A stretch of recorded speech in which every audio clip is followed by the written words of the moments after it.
नमस्कार, मी प्राध्यापक मिलिंद गायकवाड. यश अकॅडमीमध्ये आपलं मनपूर्वक स्वागत. मित्रांनो, एक नोटीस आहे. वास्तविक पाहता ते संस्था त्या संबंधित प्राचार्यांना ते नोटीस पाठवलेले आहे, परंतु विद्यार्थ्यांना सुद्धा ही गोष्ट माहीत असणं तितकंच आवश्यक आहे.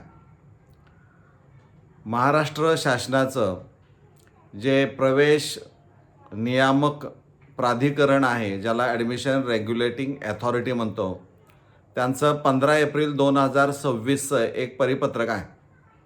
आणि त्यात त्यांनी असं म्हटलेलं आहे की जे काही वेगळे प्रवर्ग आहेत, म्हणजे SC BC असेल, OBC असेल, SC ST NT, त्यानंतर व्हिजे आणि SBC, तर या प्रवर्गामधील विद्यार्थ्यांनी शैक्षणिक वर्ष 2025-26मध्ये व्यावसायिक पदवी आणि पदव्युत्तर पदवी प्रथम वर्ष अभ्यासक्रमासाठी जर प्रवेश घेतला असेल, तर अशा विद्यार्थ्यांच्यासाठी अर्ज केल्यापासून 6 महिन्याचा कालावधी दिला होता की त्या विद्यार्थ्यांनी त्यांचं जात वैधता प्रमाणपत्र हे ज्या महाविद्यालयामध्ये, ज्या व्यावसायिक महाविद्यालयामध्ये प्रवेश घेतलेला आहे तिथं त्यांनी सादर करणं गरजेचं आहे.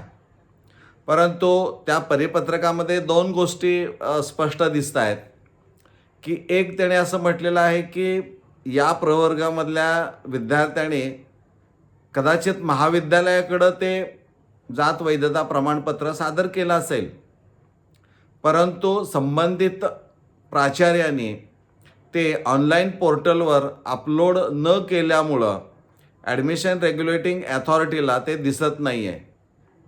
आणि त्यामुळं अशा विद्यार्थ्याचे जे प्रवेश आहेत पुढचे, ते थांबवण्याचा विचार ते करत आहेत. हा एक भाग झाला. दुसरं, त्यात असं म्हटलेलं आहे की या प्रवर्गामधल्या काही विद्यार्थ्यांनी आज अखेरपर्यंत जात वैधता प्रमाणपत्र सादर केलेलं नाही आहे.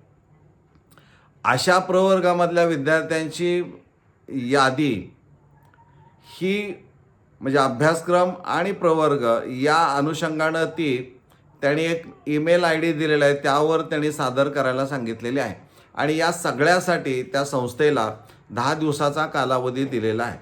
आता यामध्ये केवळ ती संस्थेची पण जबाबदारी आहेच, त्या प्राचार्यांची आहे, परंतु विद्यार्थी जो या प्रवर्गामधून येतोय त्याची तितकीच जबाबदारी आहे की आपण जर महाविद्यालयाकडं, त्या कार्यालयाकडं जर आपण जात वैधता प्रमाणपत्र सादर केलं असेल, तर तात्काळ महाविद्यालयामध्ये जाऊन चौकशी करा की मी जात वैधता प्रमाणपत्र आपल्याकडं सादर केलेलं आहे, परंतु आपण ते ऑनलाईन पोर्टलवर अपलोड केलेलं आहे की नाही याची खात्री करून घ्या. आणि दुसरं, ज्यांनी सादरच आज अखेरपर्यंत केलेलं नाही त्यांची मात्र जास्त अडचण होण्याची शक्यता आहे.